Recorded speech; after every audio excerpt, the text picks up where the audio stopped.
안녕하세요. 오마이뉴스 독자 여러분, 오마이TV 시청자 여러분. 이해찬의 정석정치 9번째 시간의 돌아왔습니다. 안녕하세요, 총리님. 예, 반갑습니다. 네. 새해 복 많이 예, 새해 복 많이 받으십시오. 그 설명절을 이제 막 보냈는데 예. 세뱃돈 많이 지출됐을 것 같습니다. 저는 집에서 그 세배 받고 그런 걸 안 하기 때문에. 그렇습니까? 네. 자, 오늘은 이제 4.11 총선을 집중적으로 예. 전망을 해보겠습니다. 예. 그 전에 이제 민주통합당의 새로운 지도부가 선출이 됐는데요. 예. 여기에 대한 분석을 먼저 좀 하고 들어가 보겠습니다. 우선 한명숙 대표 체제가 이제 출범을 했습니다. 지난 시간에 우리 이해찬의 정석정치에서 총리님께서 2강 5중 2약 이렇게 이제 말씀하셨어요. 예. 그래서 구체적으로 이약에 대한 이름을 이 프로그램에서는 거명을 안 했지만 그렇죠. 저한테는 이제 말씀해 주셨단 말이죠. 예. 그래서 제가 과연 맞히실까 못 맞히실까 그랬는데 박용진, 이강래 이 후보가 이제 그때 이약이다 이렇게 말씀하셨는데 딱 맞추셨습니다. 그리고 이하경 후보가 또 이제 약체라고 하셨는데 역시 이것도 맞추셨어요. 그래서 역시 정치 구단은 다르시구나. 이걸 하면서 네. 요즘엔 여론조사 기법이 네. 굉장히 발전했어요. 그래서 여론조사도 하고 네. 또 돌아가는 의견도 듣고 해보면 네. 대략 큰 흐름은 나오거든요. 네. 예. 그런데 이제 그 전번 이해찬의 정석정치를 마치고 우리가 오마이뉴스의 기사로 탑 기사로 이렇게 내보낼 때 한명숙 대세론 주춤, 그다음에 문성근 대역전 주목 이런 이제 제목으로 했단 말이죠. 왜냐하면 총리님께서 이강 구도가 형성됐다 이렇게 말씀하셨으니까요. 그런데 의외로 이렇게 막상 현장에서 표를 까보니까 한명숙 후보가 상당히 큰 표차로 1등을 했어요. 7% 차이. 네, 그렇죠. 네. 이건 어떻게 해석을 하십니까? 예, 그 보도가 나간 뒤에 네. 저도 좀 무의식적으로 사실적으로만 얘기를 했는데 네. 나간 뒤에 한명숙 대세론 때문에 한명숙 대표 쪽 캠프가 네. 조금 긴장이 풀어져 있었어요. 근데 이제 그 뉴스가 나간 뒤에 비상대책회의를 했다는 거예요. 그러니까 총리님이 이해찬의 정석정치에 와셔서 예. 말씀하시니까. 예. 이게 우리가 많이 이기고 있는 줄 알았는데 이해찬이는 달리 보고 있다. 네. 그래가지고 비상대책회의를 해가지고 바짝 긴장을 했어요. 그래가지고 오히려 그 문성근 대표가 되는 상황이 오면은 여러 가지 당이 그 뭐라 그럴까 너무 기대 이상의 너무 크게 혁신적이지 않겠냐. 그런 것들이 이제 작용을 해가지고 네. 막판에 한명숙 총리 쪽으로 쏠림 현상이 생겼죠. 그래가지고 모바일에서도 이기고 현장 투표에서도 이기고 대의원 투표에서도 이기는 세 군데 다 이기는 그런 그렇죠. 결과를 가져왔죠. 네. 어쨌든 한명숙 후보는 그 지금 말씀하신 세 군데 다 해서 압도적으로 1등을 했는데 이해찬의 정석정치 이 프로그램이 제목을 그렇게 잡는 바람에 약간 영향을 미친 거군요. 그러면 미쳤다고 봐야 돼요. 그럼 문성근 후보 쪽에 좀 손해봤네요. 그 때문에. 결과적으로는 그런 셈이죠. 그때 실제로 문성근 후보 쪽이 모바일에서 네. 한 총리를 많이 이길 줄 알았거든요. 그렇더라고요. 예, 근데 결과적으로 보면 모바일에서 졌거든요. 모바일만을 보면은 그 박영선 2등 했죠. 후보가 2등을 한 셈이죠. 네. 자, 그렇다면 최종적으로 이제 그 민주통합당을 지지하는 사람들이 한명숙 대표 체제를 선택을 했는데요. 왜 한명숙이라는 인물을 선택했을까요? 그 의미는 뭘까요? 몇 가지 의미가 있죠. 우선 그 민주통합당이 전체적으로 시민사회하고 네. 노동계하고 정당하고 합쳐진 거 아닙니까? 네. 이걸 아우를 수 있는 통합형 리더십이라는 게 우선적으로 이제 필요한 거고 네. 또 하나 이제 검찰로부터 터무니없는 맞으면 누명을 뒤집어 쓰고 2년간 재판을 해서 무죄를 이끌어냈지 않습니까? 그렇죠. 그거에 대한 그 맞으면 이명박 정부에 대한 심판 네. 이런 걸 이제 한 총리를 통해서 하겠다. 이런 이제 검찰 개혁 네. 이런 것이 이제 또 이렇게 나타났고 그리고 이제 그 총선을 잘 이끌어갈 네. 그런 이제 그 경륜이 또 필요하지 않습니까? 네. 그러니까 총리도 하고 장관도 하고 정당 활동을 한 10여 년 이상 하면서 네. 원만하게 잘 끌어온 합리성 이런 것들이 이제 작용을 한 거죠. 네. 그 고향 킨텍스에서 할 때 저도 이제 현장에 있었고 총리님도 현장에서 우리 뵀습니다만은 그때 그 문성근 후보의 연설 이거 상당히 강렬했어요. 그런데 이제 막상 이게 표를 열어보니까 문성근 쪽에서는 약간 섭섭해할 만한 그런 식으로 이제 2등을 했단 말이죠. 이건 어떻게 해석을 해야 될까요?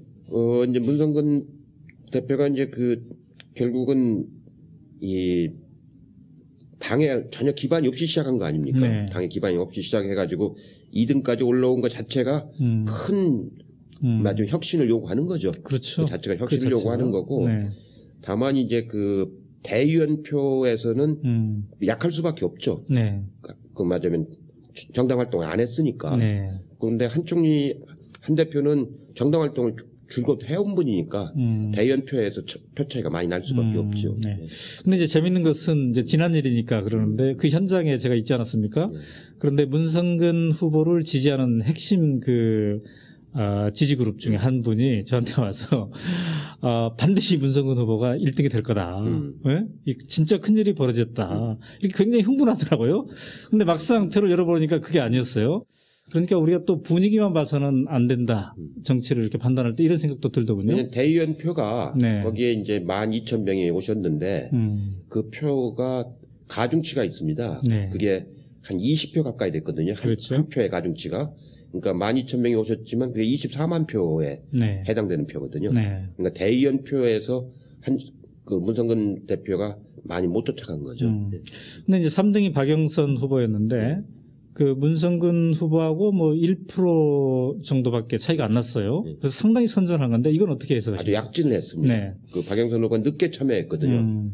늦게 참여했는데 모바일에서는 2등으로 올라갔고 그렇죠. 또 대의원에서도 이제 3등을 했는데 그건 역시 서울시장 후보로 민주당 후보였었지 않습니까? 네. 그때 얻었던 그 지지 기반 네. 이런 거하고 네. 의정 활동을 통해서 보여주는 그 박영선 최고위원의 그 활약, 특히 론스타 같은 거 네. 정무위에서 네. 열심히 그 국정감사도 하고 그랬지 않습니까? 그래서 한국노총 쪽에서 그에 대한 또 지지가 많이 있었어요. 네.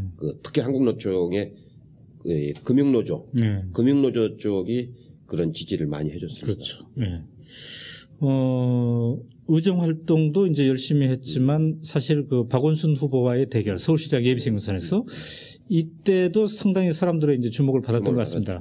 이제 그런 걸 보면 뭔가 정치인들은 자기가 정치를 계속 해나가려면 주요한 국면 때 자기가 어떤 콘텐츠를 갖고 있는가를 유권자들에게 보여주는 그런 선택들을 계속 해나가야 되거든요. 그 도전이. 그게 제일 중요한 네. 거죠. 왜냐하면 어떤 그 많은 사람들한테 한 번에 네. 자기를 각인시켜 주는 거 그런 계기가 왔을 때 좋게 시키느냐 못 시키느냐 네. 대중 정치인은 그 차이가 확 벌어지죠. 그러니까 전당대회에 출마하는 것도 네. 바로 그런 그 마이크를 잡을 수 있는 기회 아닙니까? 네, 네. 연설을 하고 네. 이제 그런 게 정치에서는 굉장히 중요한 거죠. 그럼 그때 이제 박영선 후보가 비록 박원순 후보에게 졌지만 그게 사실상 진 게 아니라 어떤 새로운 도약을 위한 밑바탕을 이제 쌓아간 셈이었겠네요.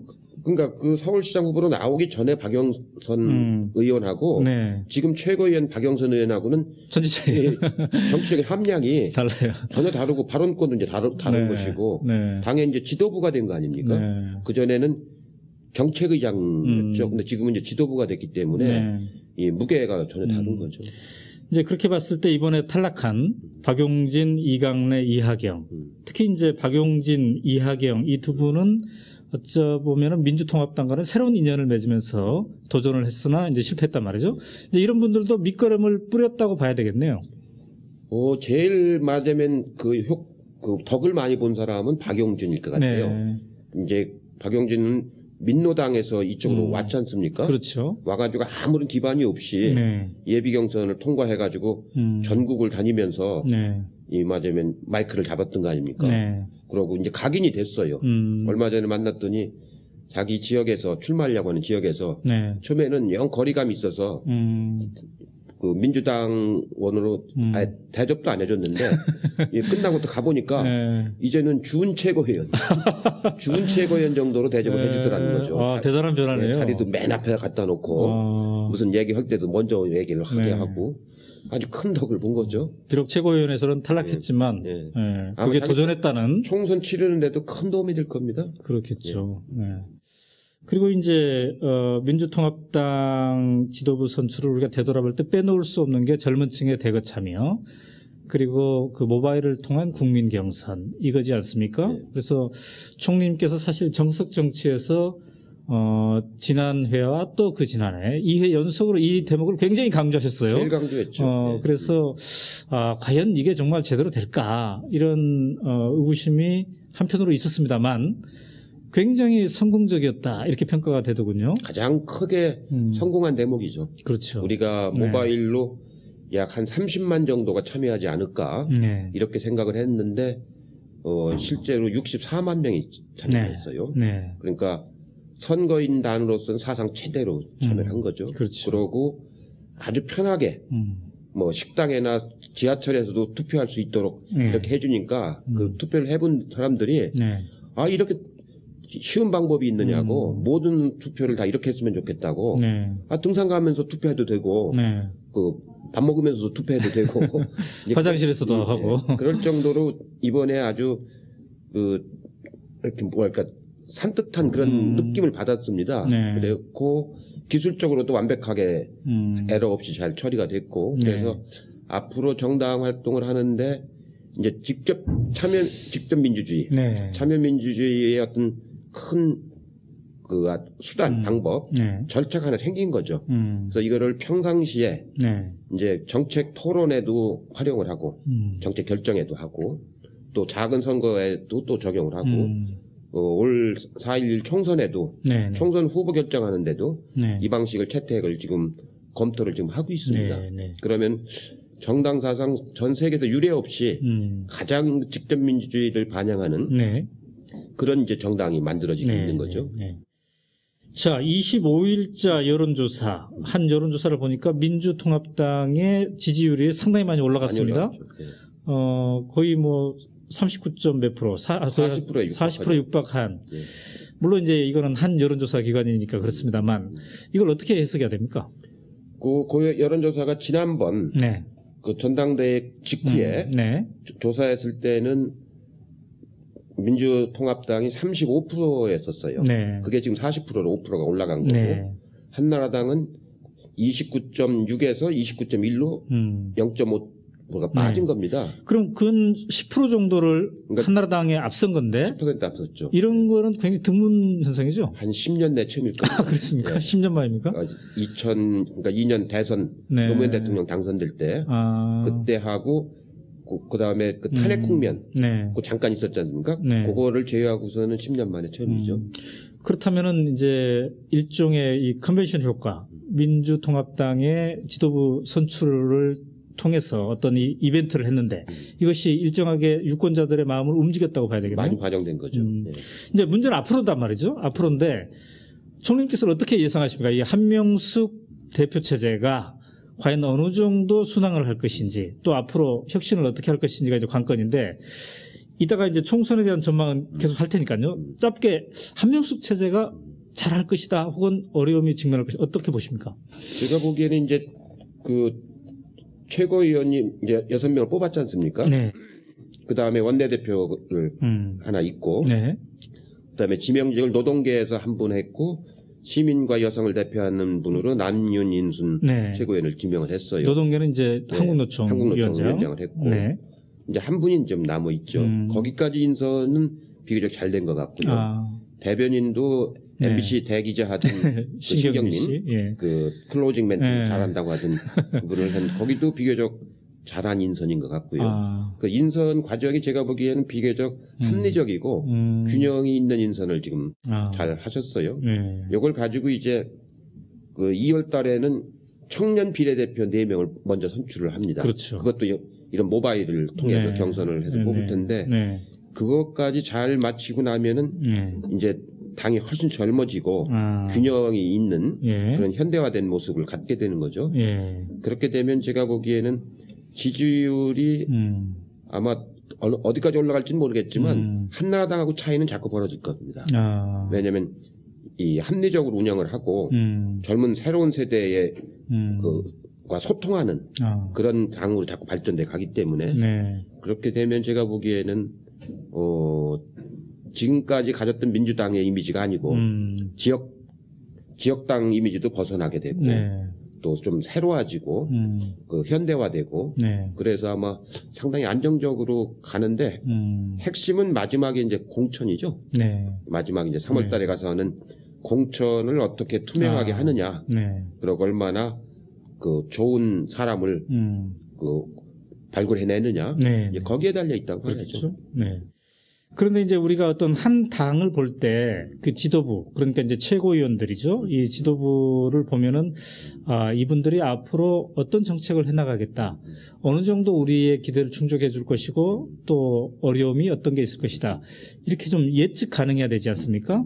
근데 이번에 이제 지도부를 쭉 선출한 걸 볼 때, 총리님께서 볼 때 이분들은 어떤 예측 가능한 인물들이라고 이렇게 되게 그렇죠. 네. 되게 한 총리는 이제 이번 선거 때 제시한 공약들이 있습니다. 네. 자기들. 그렇죠. 그 보면 비교적 합리적인 공약들을 많이 했고요. 방향성을 일정하게 다 가지고 있고 또 이번에는 그 시민단체하고 민주노동당 옛날로 네. 지금 이제 통합진보당이죠. 네. 거기를 합쳐진 세력하고 민주통합당하고 시민사회하고 공동으로 원탁회가 주관해가지고 그 2013년 이후에 그 정책 진로 네. 그걸 공동으로 만드는 게 있어요. 네. 거기에 보면 이제 평화의 문제, 복지 문제, 교육 문제, 환경 문제 이게 전부 해서 한 20개 네. 항목이 있죠. 네. 그걸 공동으로 만들었습니다. 그 방향으로 이제 앞으로 이제 2013년 이후에 한국 사회를 발전시켜 나가자. 네. 이제 그런 기본 헌장이 나와 있기 때문에 네. 그 방향으로 그 이제 지도부가 채택을 했거든요. 그 방향으로 이제 가게 되는 거죠. 이제 한명숙 대표는 국무총리를 이제 같이 해보셨는데 개인적으로 두 분이 인연은 언제부터인가요? 재야 운동할 때도 서로 이름은 알았죠. 이름은 알았는데 네. 실제로 같이 일을 해보진 않았고 한 총리 한 대표님은 크리스찬 아카데미에서 주로 활동을 하셨고 네. 저는 민통련에서 그렇죠. 주로 활동을 했기 때문에 네. 같이 일을 해보지는 않았지만 서로 이제 이름은 알았었는데 네. 실제로 같이 일을 하기 시작한 건 2000년도 그러니까 16대 네. 16대 국회 네. 비례대표로 처음 진출하셨거든요. 네. 그때부터 저하고 이제 각별하게 일을 많이 하게 됐죠. 그렇군요. 그래서 지금은 이제 총리님은 민주통합당의 상임 고문. 상임 고문이죠. 그래서 자문을 좀 많이 해주시고 있습니까? 그렇죠. 이제 뭐 네. 그동안에 이제 쭉 같이 재판도 이제 대응을 해왔고, 예, 저는 민주당이 아니었습니다만 이번 이제 통합하면서 입당을 했기 때문에 같이 이제 대화를 많이 할 수 있는 기회가 생겼죠. 근데 이제 이렇게 연배로 보면은 한명숙 대표가 이제 누나잖아요. 그렇죠. 저보다 훨씬 선배죠. 네. 정치적으로는 제가 선배. 누나라고는 안 불러보셨나요? 정치적으로는 제가 선배고. 정치적으로는 네. 또, 정치권에서도 그거 따지나요? 따지죠, 그럼. 먼저. 저는 벌써 5선이고, 한쪽 년에는 이제. 2선밖에 안 되는. 2선밖에 안 되는데. 네. 이제 그건, 오히려 젊었을 때는 그걸 많이 따집니다. 그런가요? 근데 이게, 우리가 일반적으로 이제 정당의 고문, 예. 상임 고문 그러면은 그냥 그 옛날에 고생했으니까 이름 그냥 걸고 있구나 이렇게 늘 생각하잖아요. 근데 이 민주통합당은 좀 다른가요? 어떻습니까? 기준이 있어요. 그 상임 고문을 하려면은 몇 가지 기준이 있는데 네. 우선 당 대표를 했거나 네. 네. 그다음에 총리급 이상 그 총리나 국회의장을 했거나 또 하나 뭐가 있는데 그렇게 그런 기준이 있습니다. 네. 그럼 이제 총리님은 총리를 해보셨기 때문에 그렇죠. 당대표는 한 번도 못 해보시죠? 당대표는 안 해봤어요. 네. 못 해봤어요. 네. 이번에 이제 상임 고문이시니까 예. 함께 이렇게 도와드리면서 이렇게 이제 운영을 할 텐데 아까 말씀하신 대로 핵심은 이제 총선이다. 예. 특히 공천을 어떻게 잘하느냐. 이렇게 이제 말씀을 하셨어요. 거기에 따라서 한명숙 이 대표 체제에 대한 평가도 이제 달라지지 않겠습니까? 사실 뭐 총선 같은 큰 선거를 이기면은 더 이제 그렇죠. 지지를 받는 거고, 지게 되면은 또 이제 책임을 져야 되는. 책임론이 또 휩싸이지 않겠습니까? 어쨌든 4.11 총선이 이제 올 봄에 가장 큰 정치적 이벤트인데요. 그동안 여러 번 이 총선을 해오셨습니다만, 이번 선거의 가장 핵심적인 의미는 어디다가 우리가 둬야 될까요? 그러니까 크게 봐서 이제 두 가지라고 보여집니다. 하나는 미래지향적인 차원이 있고, 네. 하나는 이제 현재 시점에서 보는 차원이 있는데, 우리 사회가 전두환 대통령으로 군부 독재 체제가 끝났지 않습니까? 그렇죠. 그래가지고 87년 체제가 지금까지 온 거거든요. 그 이유는 적어도 뭐라고 그럴까, 직선에 의해서 대통령을 뽑은 거 아닙니까? 그렇죠. 그러니까 노태우 대통령, 김영삼 대통령, 김대중 대통령, 그 노무현 대통령, 그 다음에 이제 지금 이모 대통령 5번을 이렇게 뽑았는데, 이 시점에 와서 이제 그 다음부터는 이제 선거로 그 맞으면 투표로 대통령 권력 구조를 만드는 제도는 이제 확립이 됐어요. 네. 그런 점에서 보면 민주화가 어느 정도 진전이 됐다고 보여지죠. 네. 이 다음에 사회는 이제 우리 사회가 결국은 평화와 복지를 어떻게 구축하느냐, 네. 평화 복지 공동체를 한반도에 만드느냐, 네. 이런 지향점으로 이제 한 단계 넘어가는 사회거든요. 그렇죠. 예, 그걸 담당할 의회 권력과 그 정부 권력, 네. 이거를 이제 금년에 선출하게 되는 거 아닙니까? 네. 전반기에 이제 의회 권력을 선출하는 거죠. 이 의회 권력은 바로 예산, 네. 복지와 평화를 지향하는 사회로 가는 네. 예산 이 결정권을 가지고 있는 거거든요. 의회가. 그렇죠? 네. 그러니까 복지로 가려면 예산이 이제 이제 있어야 되는데, 그 예산 결정권을 갖고 있는 권력이 네. 금년 4월에 선택되는 거죠. 그러고 이제 12월에는 그걸 이끌어갈 네. 그 정부 권력, 네. 이걸 선택하게 되는 거죠. 그러니까 어떤 점에서 보면 우리 현대사에서 올해가 네. 그런 선진 평화 복지 사회로 가느냐, 네. 더 주춤해가지고 후퇴하느냐를 결정하는 아주 굉장히 중요한 그 선거라고 보여지죠. 네. 그러니까 어쩌면 이제 2013년 체제의 출발, 시작이죠. 네. 그 출발의 밑바탕이 되는 이 시스템을 만들어야 되는데, 그게 이제 의회 권력부터 이제 시작이 되는 그런 거겠네요. 네. 그런데 제가 이제 요즘 그 주변에 이렇게 보면 제 연배 사람들도 많이 있습니다만은 그 총선에 출마하려는 분들이 굉장히 많아요. 예. 그래서 우리 독자들도 동네마다 막 큰 현수 막 이렇게 붙어 있는 거를 예비 후보들이 이미 뛰고 있는 것들을 이제 목격하는데요. 민주통합당으로 출마하실 분들도 굉장히 많죠. 지금 뭐 다 공식적으로 집계 나온 거는 모르겠는데, 거의 수도권에 그 민주통합당으로 출마를 한 사람이 한 지역구에 적어도 한 5명, 그렇죠. 많은 데는 한 10명까지 있습니다. 그러니까 굉장히 치열해요. 그러니까 예비 경선에서 10대 1이 될 수도 있겠네요. 수도권 같은 경우는. 그럴 수가 있죠. 그래서 본 경선 가기 전에 그 예비 경선에서 그 걸러내야 돼요. 근데 총리님께서 이제 5선을 했으니까 이 국회의원 선거를 여러 번 이제 치러보지 않았습니까? 이번처럼 이렇게 야당, 그러니까 민주당, 민주통합당이 이번처럼 예비 후보들이 많은 그런 경우는 있었어요. 처음이죠. 아, 처음입니까? 거의? 처음이죠. 13대부터 이렇게까지 많기는 처음이죠. 그러면 이제 이거는 뭘 의미하는 건가요? 이게 이제 민주통합당으로 당선될 가능성이 많아졌다. 이제 많아지고 또 하나는 원체 이명박 정부가 그동안에 여러 가지 그 정책이나 맞으면 정치가 사람들을 분노케 만들었어요. 특히 젊은 사람들을 분노케 만들어서 뭐 촛불 시위도 해보고 뭐 여러 가지를 다 해봤는데 결국 안 고쳐지니까 투표로 해서 그 맞으면 고치겠다 이런 그 정치 의식이 많이 발동이 된 겁니다. 그래서 젊은 사람들도 투표장에 많이 참여하고 또 후보자가 되려고 하고 이제 그런 하나의 정치적인 그 어떤 각성이 일어난 거죠. 자, 그러니까 이제 예비 후보들이 지금 넘쳐나는 그런 형국이 됐는데요. 어떤 때는 뭐 출마자가 없어서 당에서 가서 애걸복걸하는 그런 때도 한때 있지 않았습니까? 그러면요. 그 지난번 지난번 선거 때도 그랬죠. 네. 18대 총선 네. 때도 그랬고 그런 경우가 더러 있죠. 특히 지역에 따라서 네. 영남 지역에는 아예 후보를 못 내는 경우도 있었고 근데 지금은 영남 쪽에도 후보자가 지금 넘칩니다. 아, 그래요? 예. 네. 대구 경북만 빼놓고는 네. 부산 경남 쪽에도 지금 후보자가 다 넘치고 있거든요.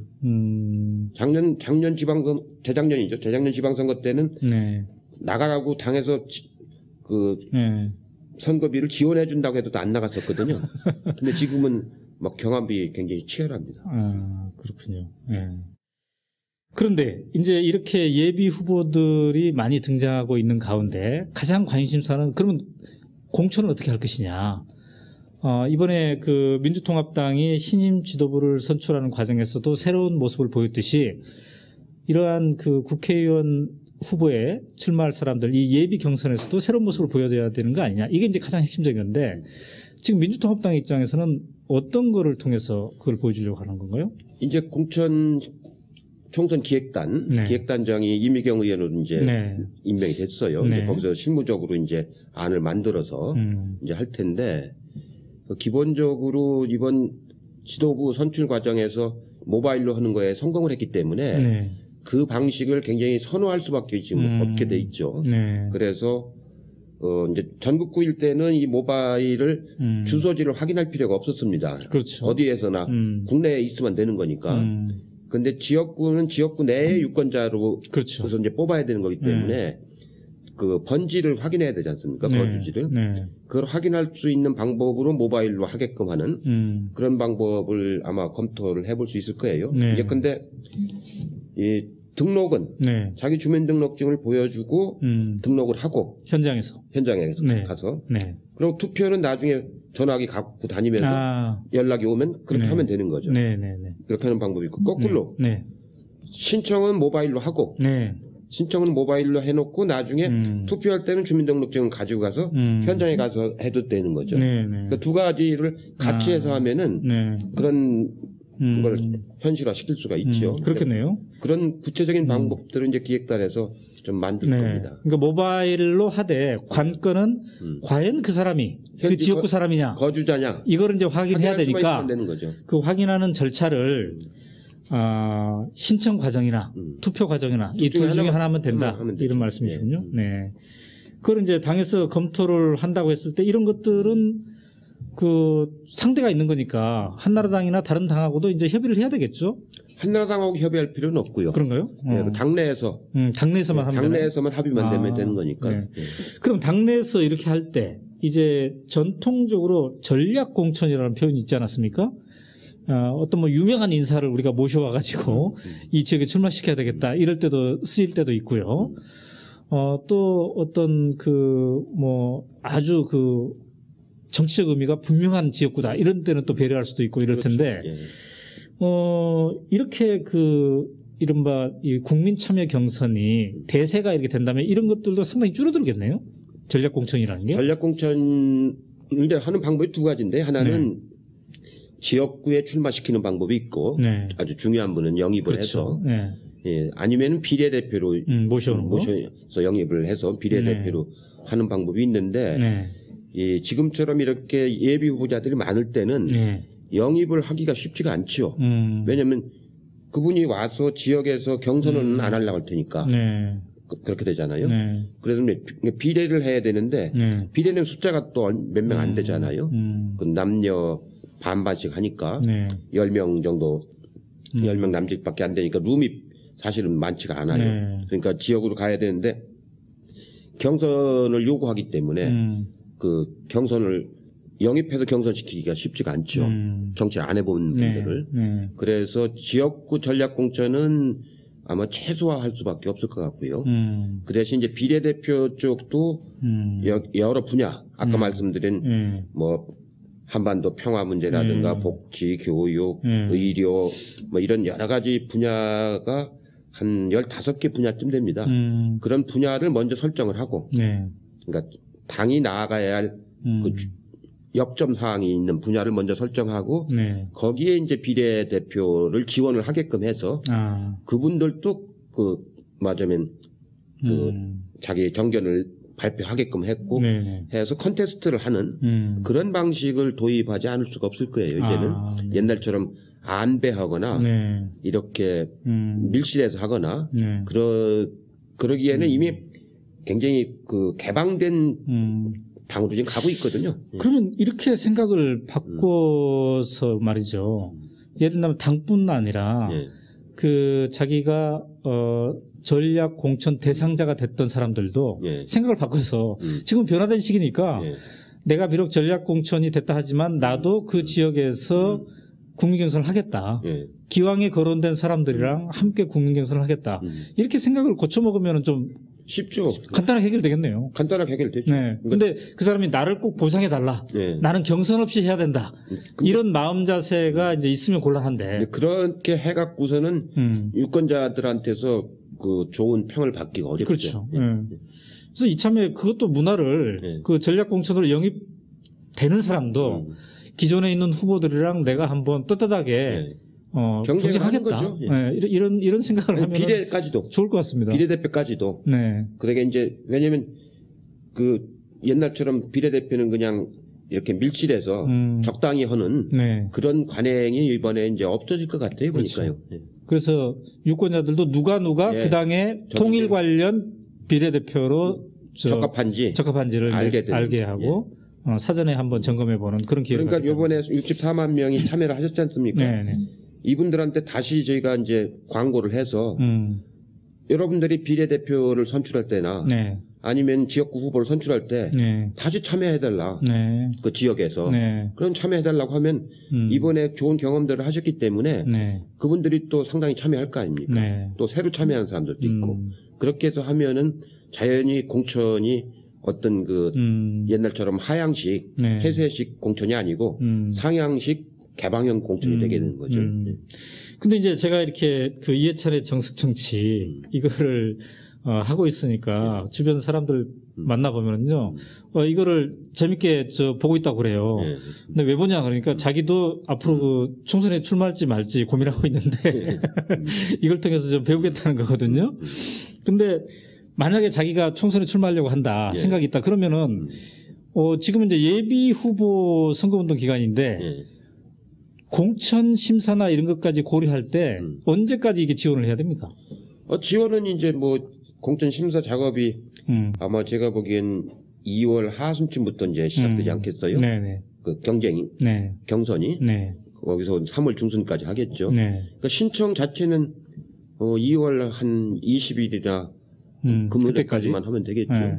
그러나 이제 지금 우리가 길거리에서 보는 그거는 선관위에다가 예비 후보 등록하는 거죠. 그렇죠. 선관위 예비 후보 등록하면은 명함을 나눠주고 이런 걸 할 수가 있는 거죠. 그리고 본인뿐만 아니라 자기 부인도. 부인도. 그리고 이제 수행원 일부를 쓸 수 있는 이제 그런 합법적으로 이제 당에 등록하는 게 아니고 선관위에 등록해서 선거 운동을 예비적으로 하는 거고. 그렇죠. 이제 당에 등록하는 거는 당의 후보 결정하는 과정, 경선하는 과정에 등록하게 되는데 그건 2월 하순쯤 될 겁니다. 그럼 이제 이것도 마감일이 딱 있겠죠? 당이 설정한. 그때 보면은 이제 민주통합당의 공식 경쟁률이 얼마가 되는지 그걸 이제 최종적으로 확인할 수 있겠군요. 자, 그렇다면은 이제 공천을 어떻게 혁신적으로 할 것이냐가 문제입니다만 현재 분위기로 봤을 때 어떻습니까? 이 판세를 어떻게 볼 수가 있을까요? 지금 아까 말씀하신 대로 한나라당은 좀 어려운 국면에 들어가 있는 것 같고요. 민주통합당이나 이런 야권은 뭔가 새로운 기운을 이제 갖고 있는데 통합이 되지 않고 야권 통합이 되지 않고 지금 수준이라면 민주통합당이 약 몇 석 정도를 가질 수 있을 거라고 이렇게 예상을 하십니까? 지금 여론조사로만 보면은요. 아까 말씀드린 여론조사가 일주일에 한 번씩 큰 흐름을 보여주는 여론조사를 일주일에 한 번씩 하는 조사거든요. 그렇죠. 비교적 신뢰도가 높은 조사인데 거기에 보면 39.7인가가 민주통합당이 나왔고 한나라당이 29.1인가 나왔고 통합 진보당이 3점 몇 프로 이렇게 나왔거든요. 그러니까 사실 그 흐름으로 본다면은 그 민주통합당의 과반수가 훨씬 넘어가는 의석을 확보할 수 있는 흐름이죠. 거기에 이제 민주통합당하고 통합진보당이 후보를 단일화하면은 그거보다 훨씬 더 또 늘어나게 되는 거죠. 그렇기 때문에 아마 지금 현재로 민주통합당하고 통합진보당이 이제 연대를 곧 이제 하는 이제 활동을 이제 협상을 하겠죠. 이제 할 텐데 그렇게 해서 잘 이루어지면은 아마 상당히 민주 진보 진영이 과반수를 훨씬 넘는 그런 의석을 얻는다고 봐야죠. 자, 지금 이제 민주 통합당하고 통합진보당과의 연대 문제를 언급을 하셨는데 말이죠.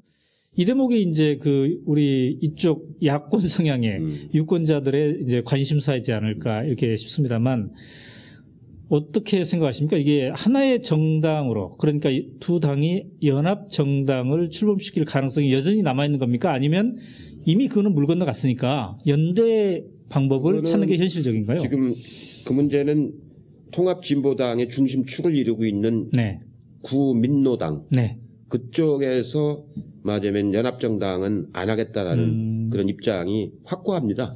그렇기 때문에 그건 뭐 연합정당을 만든다는 건 현실적으로 좀 어렵게 느껴지고요. 마지막까지 더 노력은 해보지만 현재로서는 좀 그렇고 문제는 이제 선거 연대 그래서 후보 단일화 그래서 전국을 1대1 구도로 만드는 그 단일화를 어떻게 할 거냐 거기에 더 이제 방점을 두고 이제 논의를 지금 이제 해야 되겠죠.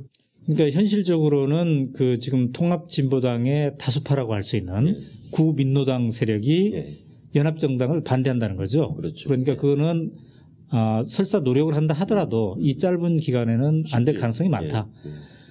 그러면은 지금 이제 말씀하신 게 1대1 구도를 그래도 만들 수 있다. 연대를 하면 가능하다 이렇게 말씀하셨는데 그게 대선 같으면 쉬울 것 같은데 총선은 여러 지역구에서 이게 돼야 되니까 상당히 어려울 거다. 쉽지는 않은 일입니다. 쉽지는 않은 일이고. 근데 어떤 방법으로 하면 될까요? 할 수 있는 방식이 경험적으로 보면은 두 번의 경험이 있어요.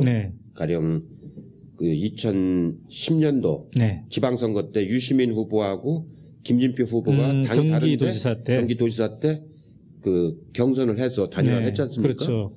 그다음에 작년 보궐선거 때 서울시장 보궐선거 때 박원순 시민 후보하고 박영선 민주당 후보가 또 경선을 해서 단일화를 했죠. 그러니까 두 경우 모두 당은 다른데 그렇게 했던 거죠? 경험이 있거든요. 그러니까 그런 경험을 가지고 각 지역마다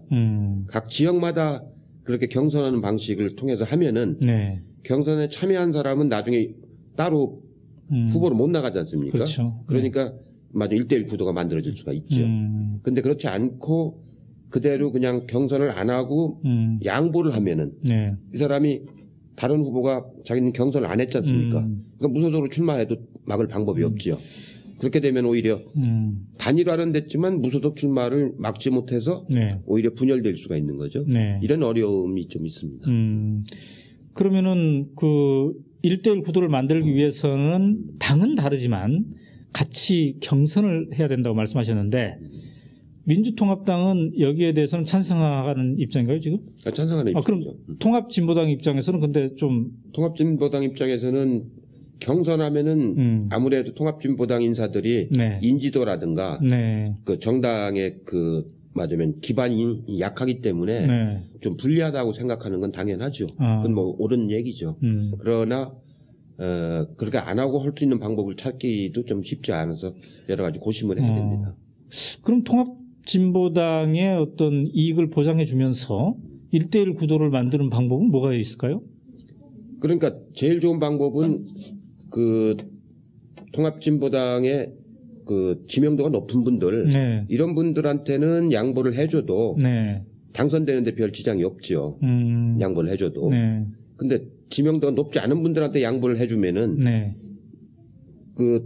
민주통합당 후보가 불만을 품고 무소속으로 나갈 수가 있지 않습니까? 그럴 경우는 굉장히 어려워지는 오히려 다른 당한테 어부지리를 시키는 결과가 되는 거 아닙니까? 그런 점이 어려움이 있어서 아주 미묘한 점입니다. 미묘한 점이라서 그거를 원숙하게 이제 어떻게 처리하느냐가 앞으로 두 당의 큰 과제죠. 그럼 지금 말씀하신 걸 들어보면은 통합진보당의 입장에서는 자, 이렇게 몇 석 정도 그게 뭐 10석이든 20석이든 30석이든 몇 석 정도를 전략적으로 통합진보당에 좀 양보를 해주라. 뭐 이런 게 내용적으로 핵심일 수 있겠습니다. 그렇죠. 예. 근데 그렇게 해주려고 해도 결국은 당선 가능성이 있느냐? 자칫해서 이게 만약 경선을 안 하고 민주통합당의 후보가 탈당을 해서 무소속으로 나가게 되면은 네. 이 결과적으로는 오히려 선인데 결과는 더 나빠질 수가 있는 문제가 있죠. 네, 네. 그 점을 어떻게 극복하느냐. 네. 그걸 못하게 하려면 경선을 어떤 형식으로든지 치러내는 게 네. 맞으면 경선 형식에서 그 통합진보당한테 오히려 조금 더 인센티브를 주더라도 네. 경선을 형식을 통해서 하는 것이 또 좀 더 안정적이지 않겠는가 이렇게 지금 생각을 하는 거죠. 네, 네. 자, 그러면 이제 저쪽에서 한나라당이 지금 비상대책위원회 체제로 여러 가지 지금 뭐 잡음도 많이 들고 지금 곤란한 처지에 있는 것 같습니다. 예. 그래서 이명박 대통령의 탈당 문제도 거론되고 있고요. 또 박근혜 대표가 그 총선에 출마할 건가 말 건가 이런 것도 논란이 되고 있는 것 같은데요.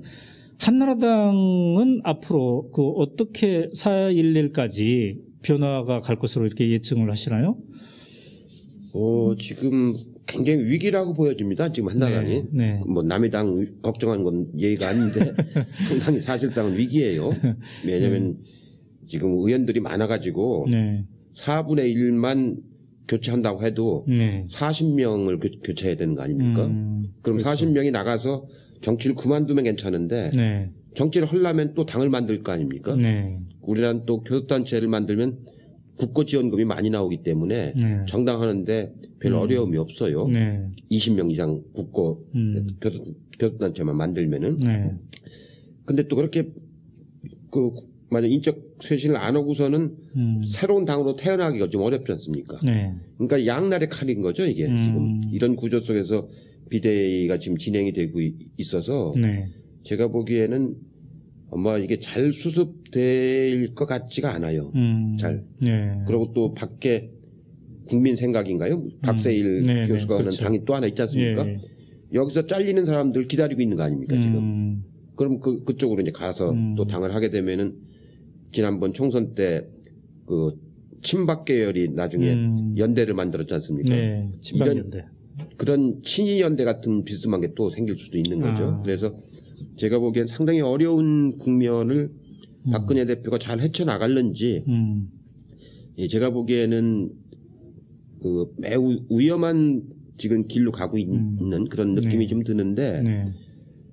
더군다나 옛날처럼 박근혜 대표가 대세론이면은 권위가 있어갖고 또 예, 저기가 되는데 지금은 대세론 이미 날아가 버렸잖아요. 네네. 그렇기 때문에 그런 리더십에도 한계가 있어서 이게 잘 수습될는지는 좀 더 지켜봐야 될 것 같아요.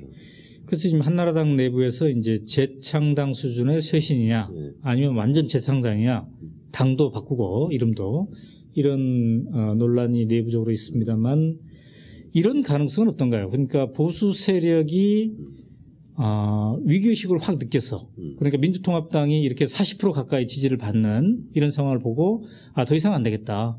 그래서 완전 그 재개발식으로 혁신을 하는 일사불란한 혁신을 하는 그런 가능성은 보수 세력에게 그 기동성이 없을까요? 그건 이미 박근혜 대표가 재창당은 없다고 이제 그 가이드라인을 제시를 했지 않습니까? 네. 재창당은 안 하고 현재 한나라당을 아주 과감하게 혁신해서 네. 그 하겠다 이제 가이드라인에 섰기 때문에 네. 거기까지 갈 것 같지는 않고요. 그렇다고 인적 자원이 안 변하면서 뭐 재창당 해봐야 무슨 소용이 있겠어요. 네. 그렇기 때문에 그렇게는 안 할 것 같고 문제는 인적 쇄신을 하면서 새로운 사람을 거기다 어떻게 맞으면 더 참여시키느냐 네. 이게 핵심 아니겠어요. 네. 근데 그게 제가 보기에는 한나라당이 전망이 그렇게 좋지 않으면은 네. 사람들이 잘 참여를 안 하려고 그러거든요. 네. 예. 자, 그러면 이제 여야가 지금 그 4.11 총선을 앞두고 말이죠. 선거제도 자체에 대해서 어떤 것은 좀 개선해보자. 예. 이렇게 지금 얘기가 오가고 있지 않습니까? 그게 이제 국회 정개특위에서 예. 그런 것들을 주로 하고 있는데 그 중에 하나가 석패율에 대한 겁니다. 일단 독자들이 잘 모를 수 있는데 석패율이라는 게 어떤 쉽게 설명은 석패율은 쉽게 말씀드리면은 네. 가령 이제 문재인 그 후보가 네. 부산에 출마했다. 네. 근데 아깝게 떨어졌어요. 네. 그럼 아깝게 떨어졌는데 떨어진 민주당 후보 중에서는 제일 득표율이 높다. 네. 그럼 그 사람 한 명을 비례대표로 살려주는 겁니다. 그렇죠. 예? 네. 아니면 한나라당의 어떤 후보가 네. 호남에서 떨어졌는데 네. 그 제일 한나라당 후보 중에서는 제일 득표율이 높다. 네. 그럼 그 사람 하나 살려주는 거예요. 네. 비례대표로. 이제 네. 그렇게 해서 당선을 시키는 제도인데 예, 그게 지역 구도를 조금 해소하는데 조금 도움이 될 수는 있어요. 네. 그런데 그것이 비례를 잘라 먹으니까 오히려 이렇게 현대정당은 비례대표와 지역구를 2대1 수준으로 균형을 잡으라는 거거든요. 네. 옛날에는 교통과 통신이 발달되지 않았기 때문에 네. 이 비례보다는 지역 대표성이 더 중요했었어요. 네. 근데 요즘 현대정당은 통신과 이게 막 엄청나게 발전했기 때문에 네. 지역 대표성보다는 전문 영역 이 대표성이 더 중요해졌기 때문에 2대1로 구도를 잡으라는 건데 네. 우리나라는 250명이 지역구고 50명이 비례거든요. 네. 그러니까 5대1밖에 안 되는 거죠. 네. 2대1 해야 되는데 5대1밖에 안 되니까 비례가 너무 적은 나라죠. 그래서 비례를 줄이면서까지 석패율 제도를 도입하는 것은 네. 현대정당 취지에는 맞지가 않아요. 아, 네. 그러니까 그 취지 자체는 의미가 있을 수 있으나 부분적으로 의미가 네, 있죠. 부분적으로 의미가 있으나 그것이 비례대표를 갉아먹게 된다는 거죠. 그렇게 하려면은 석패율 제도를 하려면은 지역구 숫자를 줄여야 돼요. 그렇죠. 지역구 숫자를 통폐합을 해도 더 줄여가지고 지금 245개인데 네. 그렇게 안 하고 그걸 한 220개 정도로 줄이고 한 25개 정도를 가지고 네. 석패율 제도를 한다면은 그 자체가 의미가 있죠. 그러니까 지금 선거제도는 지역구에 출마한 사람은 비례대표로 갈 수 없잖아요. 그렇죠. 그러나 이제 석패율 제도를 도입하면 지역에 출마해서 아깝게 떨어진 사람이 비례대표로 국회에 입성할 수 있기 때문에 네. 결과적으로 기존 비례대표 몫을 조금 가져가게 되죠. 아, 그런 결과가 있다. 그러니까 지역구 숫자를 줄이고 와서 하면 의미가 있죠. 네, 네. 자, 그러면 또 하나가 이제 오랫동안 그 제야나 시민단체에서 또 진보정당이 주장했던 게 정당 명부제이지 않습니까? 아, 이 부분은 이번 제도를 통해서 이번 선거를 기점으로 해서 좀 바뀌어질 가능성이 있을까? 이게 이제 관건인데 일단 정당 명부제가 뭔지를 좀 간단히 설명해 주시죠. 이 독일에서 이제 주로 네. 쓰고 있는 방법인데요. 그 정당에 투표를 하는 겁니다. 네. 후보자들한테 투표하고 네. 정당에 투표해서 네. 그 정당이 얻은 표수 가지고 비례를 나누는 거죠. 그렇죠. 그렇게 하는 방법인데 지금 우리도 비례대표는 그와 유사한 방식으로 하거든요. 네. 근데 거기 독일은 두 가지를 같이 쓰고 있습니다. 그거를.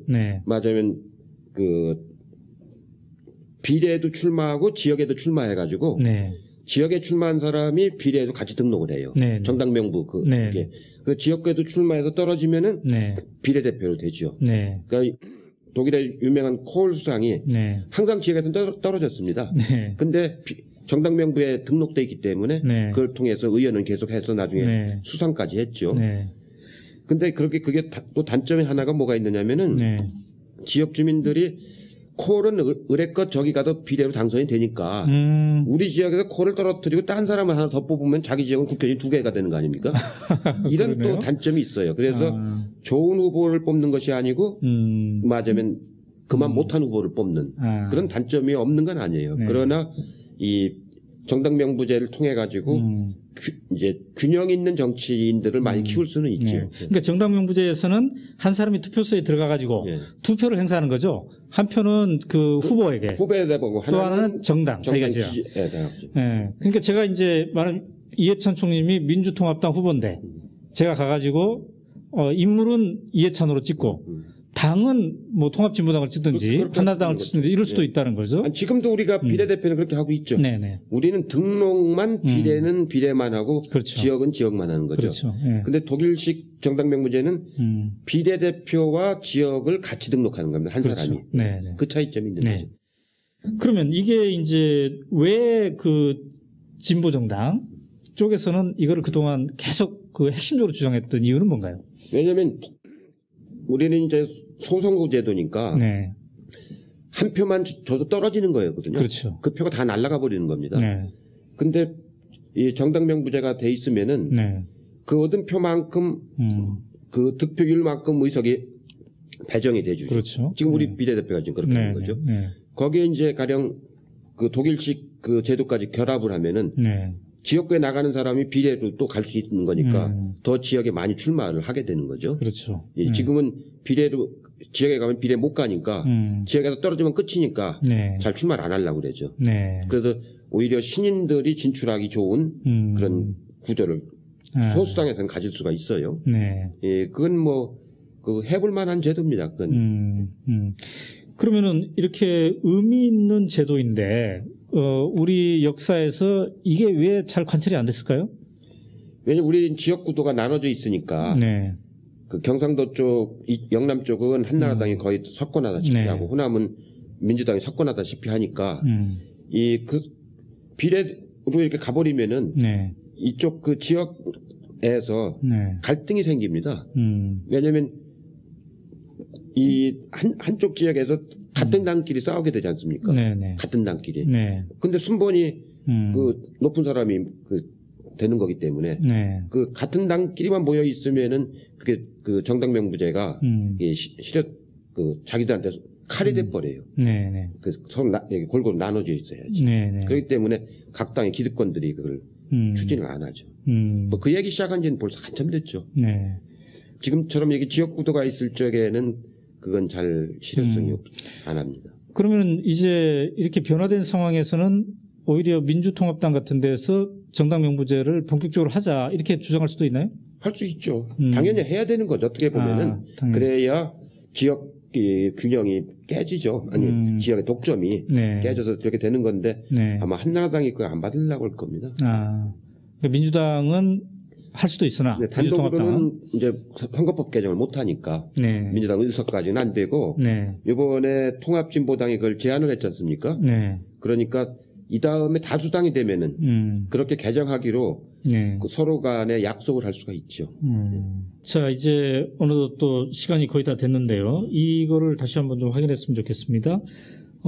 모바일 투표 이것이 이제 민주통합당 신임 지도부 그 선출 과정에서 굉장히 인기가 있었는데 이거를 아예 그 본선거 그러니까 총선에서도 하고 대선에서도 한번 해보는 그런 방법도 이제 고려가 되고 있는 것 같습니다. 이것의 실현 가능성은 어떻게 보십니까? 선관위에서 연구를 많이 하고 있습니다. 어차피 앞으로 이제 그리 갈 거라고 예상을 해서 선관위에서 이제 많이 하고 있는데. 본인이 인증이라든가 뭐 이런 건 다 가능해 기술적으로. 다만 이제 투표 행위 자체의 비밀 보장. 맞으면 지금은 기표소 안에 들어가서 하게 돼 있지 않습니까? 그렇죠. 그러니까 기표소가 아닌 데서 이걸 가지고 할 때 남이 볼 수가 있는 거거든요. 그렇죠. 그 점 때문에 이게 그런 공식적인 선거 제도에 전면적으로 도입하는데 한계가 있는 거죠. 그래서 그 점을 어떻게 그 정치적으로 그 발전을 시킬 거냐. 비밀 투표의 비밀 그 보장. 투표의 원칙에 몇 가지 있지 않습니까?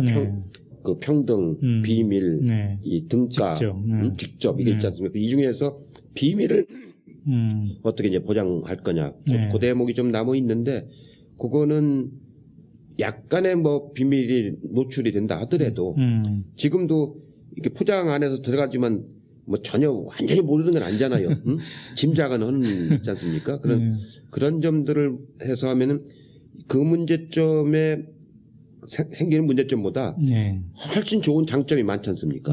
굉장히 좋은 장점이 많기 때문에 그런 문제는 진지하게 정개특위에서 한번 또 선관위하고 각 정당이 진지하게 검토를 해봐야 되죠. 그러니까 총리님 보기에는 할 수만 있다면 하면 좋죠. 그렇게 해야 된다. 약간의 비밀성이 좀 훼손된다 하더라도 이것이 갖고 있는 굉장히 좋은 장점들이 너무 많기 때문에 그거는 이 뭐든지 모든 제도가 완벽한 건 없는 거거든요. 다 조금씩은 결함이 있는 거기 때문에 완벽주의 비밀을 완벽하게 보장받아야 된다는 그것 때문에 다른 좋은 장점을 놓칠 필요는 없다. 저는 그렇게 생각을 해요. 근데 만약에 우리나라에서 총선부터 이렇게 모바일 투표를 한다면 그건 아마 좀 세계에서 거의 첫 번째가 되지 않을까 이렇게 생각합니다만. 처음이죠. 독일인가 어디에 한번 그 당 차원에서 한 게 있죠. 근데 우리가 이제 이번에 크게 당 차원에서 한 거죠. 근데 실제로 공직자, 그 선출직 공직자 거기에 적용한 사례는 아직은 없죠. 그렇군요. 자, 이제 그 유권자 여러분들이 이 길거리에 가면서 대형 현수막, 내가 국회의원에 출마했습니다라는 걸 신고하는 그런 것들을 이제 많이 접할 거고요. 그럴 텐데, 관건은 이제 유권자들이 어떻게 또 좋은 후보들을 골라내느냐. 그래서 지금부터도 좀 관심을 가지고 볼 필요가 있겠는데요. 유권자들이 여러 후보들 중에 어떤 후보가 좀 낫겠다 이런 것들을 선별하는 방법이랄까요? 주로 어떤 점들을 좀 봐야 됩니까? 요즘에는 이제 후보자들이 전부 다 그 자기 개인 홈페이지들을 다 가지고 있잖아요. 네네. 그러니까 그 개인 홈페이지에 들어가 보면은 네. 그 사람이 가지고 있는 그 정책, 네. 또 살아온 경력, 그 맺고 있는 인간관계 네. 이런 것들이 홈페이지에서 어느 정도 다 나오지 네. 않습니까? 네네. 근데 그런 것들을 세심하게 잘 살펴보고 또 이제 그 경선하는 과정 속에서 토론도 하고 그럴 거 아닙니까? 네. 그 토론 과정 같은 것도 다 인터넷에 뜰 테니까 그런 걸 정보를 차원에서 많이 이제 네. 파악을 우선 그렇게 해서 정보 그 사람에 대한 판단을 정보를 많이 확보하는 게 우선 네. 중요하죠. 네. 그렇게 하고서 그걸 가지고 또 친구들하고 또 같이 대화를 하고 토론을 해보면서 네. 이 판단을 자꾸 이렇게 줄여 나가는 게 중요하죠. 근데 이제 민주통합당 차원에서도 비례대표를 20, 30대 젊은 사람들로 이제 곧 뽑지 않습니까? 그래서 젊은 사람들도 굉장히 정치에 대한 관심이 이제 높아진 것 같아요. 그래서 어떤 학부모들 같은 경우는 내 자녀를 앞으로 정치인으로 좀 성공시켜야 되겠다 이렇게 생각하는 분들도 이제 있단 말이죠. 그러면 이게 정치인으로 이후에 성인이 돼서 뭔가를 하기 위해서 미리 닦아야 될 품성이랄까요?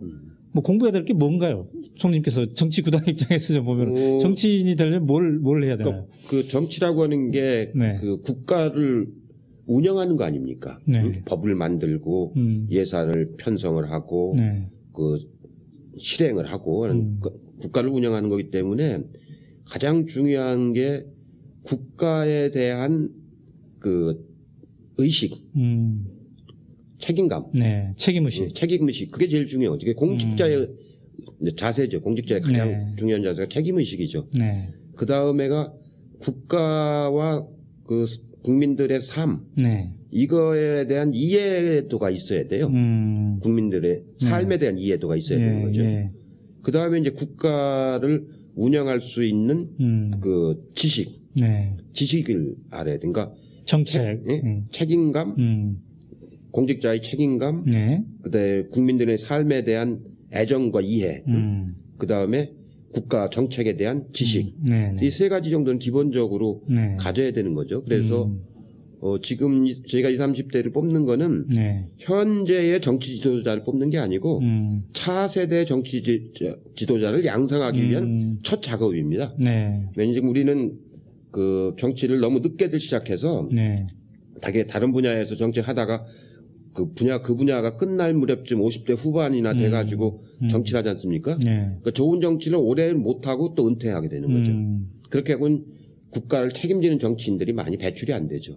오히려 20, 30대 정치를 하면은 정치 자체가 자기의 어떤 인생의 직업이 돼가지고 그 사람들이 그 한 10년, 15년 이렇게 하면은 40대, 50대 초반에 정치 지도자가 돼가지고 나라를 끌어가게 되는 거죠. 그런 차세대 지도자를 양성하기 위한 과정이 이번 의미거든요. 물론 젊은이들이 참여하는 것도 중요하지만 사실은 차세대 지도자들을 양성하는 이 정치 엘리트 양성 과정이거든요. 그렇죠. 그러니까 그 사람들이 이번에 당선돼 가지고 아까 말한 것처럼 배워야 됩니다. 이제 정책도 배워야 되고 그 국민들에 대한 이해도 가져야 되고 국가에 대한 책임의식도 가져야 되고 그렇게 해서 한 4년, 8년 하다 보면은 이제 본인이 공적으로 이제 책임감이 훨씬 더 강해지고 균형도 생기고 국가 정책이라는 게 금방 알게 되는 게 아니고 한 5년, 10년은 열심히 공부를 해야 국가 정책의 내용을 속속들이 알게 되는 거거든요. 굉장히 복잡합니다, 실제로는.